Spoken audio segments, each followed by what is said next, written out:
नमस्कार, breaking news में इस वक्त की बड़ी खबर आपको बता दें कि भरत तिवारी एनकाउंटर मामला अब लगातार गर्माता जा रहा है। परिवार आज से अनशन पर बैठेगा।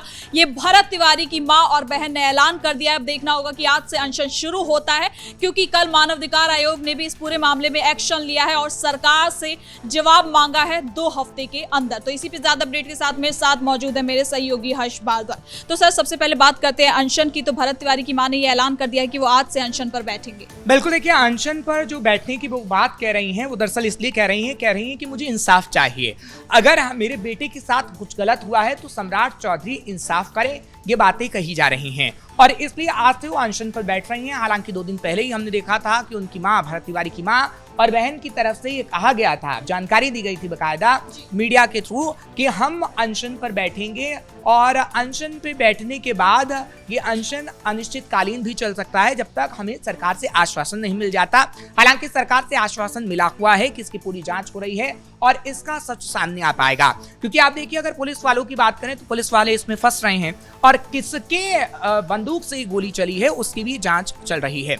एफएसएल रिपोर्ट का अगर हम जिक्र करें तो एफएसएल रिपोर्ट कुछ दिनों में सामने आ जाएगी, जिसमें पता लग जाएगा कि आखिर किसने ये गोली चलाई और आखिर इसके पीछे कौन था। क्योंकि देखिए, सम्राट चौधरी की अगर हम बात करते हैं तो ये भी कहा जा रहा है कि सम्राट चौधरी को जो इन्फॉर्मेशन दी गई थी वो कहीं ना कहीं गलत दी गई थी शुरुआती दौर में। क्योंकि विपक्ष ये आरोप लगा रहा था कि सम्राट चौधरी ने पहले कुछ और बात कही थी, लेकिन उसका तो एनकाउंटर हो गया। तो जब सीएम के तरफ ही गलत इन्फॉर्मेशन जाएगी तो सीएम की इसमें कोई गलती नहीं होगी। दूसरा, सम्राट चौधरी की अगर हम बात करें तो सम्राट चौधरी ने एक पूरी तरीके से न्यायिक टीम भी बनाई और साथ ही साथ ये आश्वासन दिया है कि कैसे परिवार को इंसाफ मिलेगा। हालांकि अगर हम विपक्ष की बात करें तो विपक्ष इसमें भ्रम फैलाने की कोशिश कर रहा है। क्योंकि देखिए, अनशन पे जब वो बैठने का ऐलान कर रही थी तो चाहे फिर वो पीके हों या फिर तेजस्वी यादव हों या फिर तमाम और विपक्षी पार्टी के नेता, क्योंकि कांग्रेस लीडर भी थे और वो कह रहे थे कि हम आपके साथ हैं और अनशन पर हम बैठने का काम करेंगे।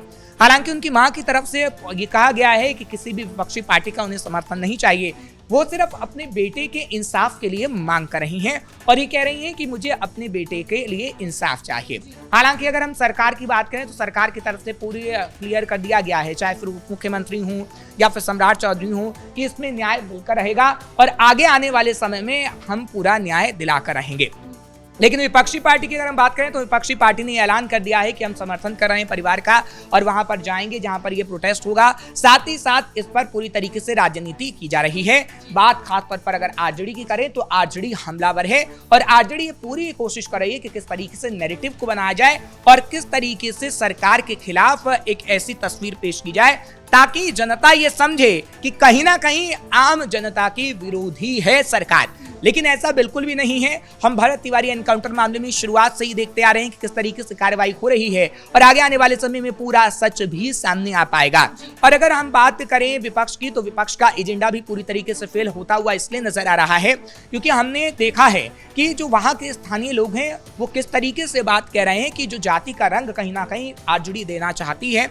ऐसा नहीं है। अगर किसी अपराधी का एनकाउंटर हो रहा है तो उसमें कोई अतिशयोक्ति नहीं होनी चाहिए और अपराधियों का एनकाउंटर होना चाहिए। लेकिन हाँ, तो लालू यादव ने भी कहा था ना कि बिहार में तानाशाही चल रही है, सरकार एनकाउंटर के नाम पे तानाशाही कर रही है और जो निर्दोष लोग हैं उनको गोली से मारा जा रहा है। देखिए, किसी निर्दोष लोगों को गोली से नहीं मारा जा रहा। हालांकि हमने देखा था कि भरत तिवारी एनकाउंटर के बाद एक और कुख्यात का एनकाउंटर हुआ और आपने देखा था कि किस तरीके से वो 25 मामलों में संलिप्त था। अरे भाई, जिसके पहले मामले अगर क्राइम कुंडली निकाली जाए तो 25 मामले दर्ज हैं, 35 मामले दर्ज हैं। अगर उनका एनकाउंटर हो रहा है तो उसमें क्या गलत है? क्योंकि देखिए, एनकाउंटर ऐसे नहीं होता कि किसी पर भी गोली चला दी, उसका रूल रेगुलेशन होता है।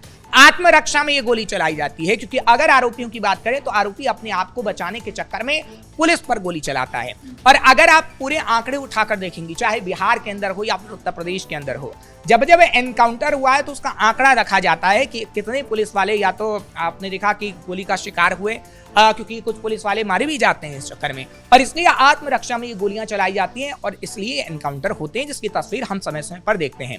लेकिन इतना जरूर कहा जा सकता है कि अभी अपराधियों का एनकाउंटर बिहार में होगा तो विपक्ष ये ना समझे, क्योंकि विपक्ष का काम है अपराधियों का साथ देना और ये हम इस आधार पर कह रहे हैं क्योंकि लालू प्रसाद यादव की सरकार में आपने देखा था कि कैसे शहाबुद्दीन का साथ लालू प्रसाद यादव को था। और तो और इस शब्द को हमने इसलिए कहा है कि विपक्ष का साथ देने का काम है तेजस्वी का या फिर पूरी आरजेडी का, क्योंकि इस बात को बीजेपी कहती है। और बीजेपी ने कल भी आरोप लगाया कि बीजेपी जानबूझकर लोगों को भ्रमित करने की कोशिश करे, जबकि जनता के वो असली मुद्दे जो नेता प्रतिपक्ष को उठाने चाहिए थे वो नहीं उठा रहे हैं। लेकिन सर, परिवार तो इसी मांग को लेकर आज से अनशन पर बैठेगा कि जो पुलिसकर्मी जिन्होंने एनकाउंटर किया था उन पे सख्त से सख्त कार्रवाई होनी चाहिए, और नहीं अगर होती कार्रवाई तो ये अनशन यूं ही लगातार चलता रहेगा। देखिए, वो तो हम भी कह रहे हैं, हम बार बार कह रहे हैं, हम बार बार स्टोरी चला रहे हैं, हम ब्रेकिंग कर रहे हैं, खबर अपने दर्शकों को बता रहे हैं कि गलती है पुलिस की तो उसको कड़ी से कड़ी सजा दी जाए। हालांकि कुछ पुलिस वालों पर कार्रवाई हुई है, और इस मामले में चाहे डीजीपी की गलती हो तो डीजीपी नपे, इस मामले में किसी की भी गलती हो उसको कहीं ना कहीं सख्त से सख्त संदेश देना होगा कि आगे आने वाले समय में ऐसी तस्वीर पेश नहीं करनी है आपको।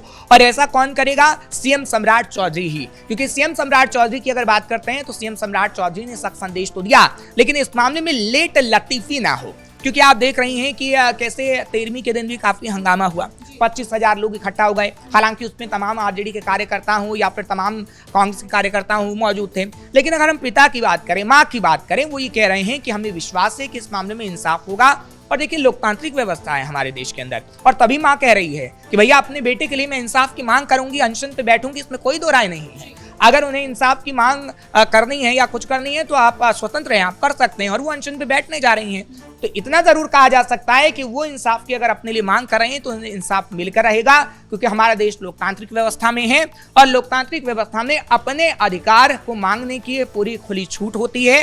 और अगर किसी के साथ इंसाफ नहीं हो रहा है तो कहीं ना कहीं प्रोटेस्ट करने का भी पूरा अधिकार है। लेकिन सर, क्या सरकार 2 हफ्ते के अंदर रिपोर्ट पेश कर पाएगी? मानवाधिकार ने जो समय दिया है और कहा है पूरी रिपोर्ट मांगी है इस पूरे मामले की, और तभी जो जांच की कार्रवाई है वो आगे भी बढ़ेगी। देखिए, अगर हम बात करें पूरे प्रशासन की, तो पूरे प्रशासन में किसी की गारंटी हम नहीं ले सकते, लेकिन इतना जरूर कहा जा सकता है कि सीएम सम्राट चौधरी जिस तरीके से एक्शन ले रहे हैं, जिस तरीके से काम कर रहे हैं, अगर सरकार ने 2 हफ्ते के अंदर ये रिपोर्ट पेश कर दी तो तारीफ होगी सम्राट चौधरी की, और सम्राट चौधरी एक चेहरा भी बन जाएंगे। क्योंकि आपने देखा है कि सम्राट चौधरी के फेस को किस तरीके से विपक्ष बताने की कोशिश कर रहा है कि यही वो फेस है जो एनकाउंटर करके आम लोगों को मार रहा है, ये कहीं नैरेटिव गढ़ा जा रहा है। लेकिन अगर योगी आदित्यनाथ की तरह आपको एक एग्जांपल सेट करना है, ठीक बात है कि आपने वहां से पूरा लिया, वो तस्वीर देखी, और उसके बाद आपने बिहार में भी वही फॉलो करने की कोशिश की, लेकिन आगे आने वाले समय में अगर आपने खास तौर पर योगी आदित्यनाथ की तरह सटीक एग्जांपल सेट नहीं किया कि विपक्ष कितना भी कुछ कह ले,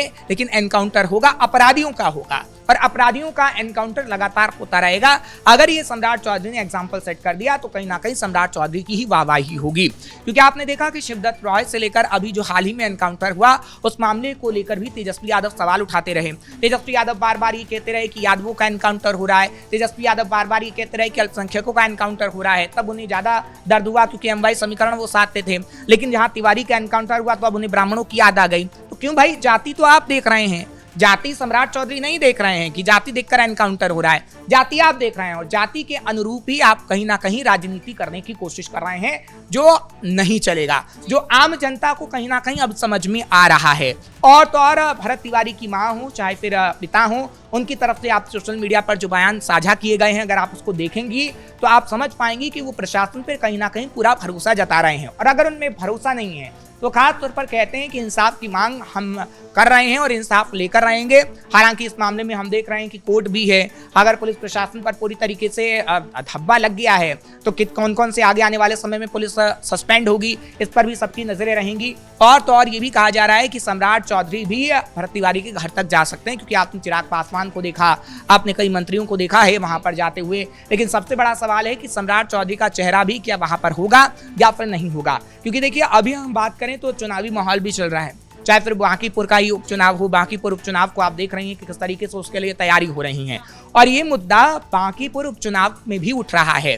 सम्राट चौधरी की तरफ से बार बार ये कहा जा रहा है कि नहीं, बीजेपी किस तरीके से काम कर रही है, और आपने देखा बांकीपुर में जो प्रत्याशी उतारा गया उसको लेकर भी ये कहा गया है कि कैसे वहां पर विकास कार्य को वो उठाएंगे। लेकिन आरजेडी ने जिस प्रत्याशी को उतारा है या फिर खुद तेजस्वी यादव बार बार एनकाउंटर शब्द का इस्तेमाल ही कर रहे हैं, और एनकाउंटर शब्द का इस्तेमाल इसलिए किया जा रहा है ताकि सरकार के खिलाफ कहीं ना कहीं लोगों को खड़ा किया जा सके बांकीपुर उपचुनाव में। तो भरत तिवारी एनकाउंटर का मामला भी बांकीपुर उपचुनाव तक में उठाया जा रहा है।